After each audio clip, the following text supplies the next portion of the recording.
எனக்கு 3 டீச்சர்ஸு, அந்த டிபார்ட்மெண்ட்டு, அப்புறம் வந்து ஒரே ஒருத்தி தான் படித்தேன் நான். பட் என்னன்னா ஒருத்தின்ற ஒரு எண்ணம் வரல. ஏன்னா எல்லாருக்கும் பிடித்தமானவளாக இருந்தேன், செல்ல பிள்ளையாக இருந்தேன் அந்த காலேஜ்லேயும்.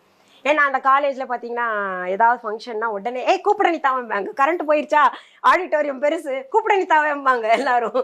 அப்போ பார்த்தீங்கன்னா பயங்கர உறக்க பாடுவேன், ஹை பிச்சில் நல்லா பாடினா இங்கே இருக்கிற இந்த கடைசியில் இருக்கிறவங்களுக்கு கூட கேட்கும், அந்த அளவுக்கு பாடுவேன்னா. அப்போ எல்லாருக்குமே செல்ல பிள்ளையாக போயிட்டு அந்த தனிமைன்றது எனக்கு தெரியல.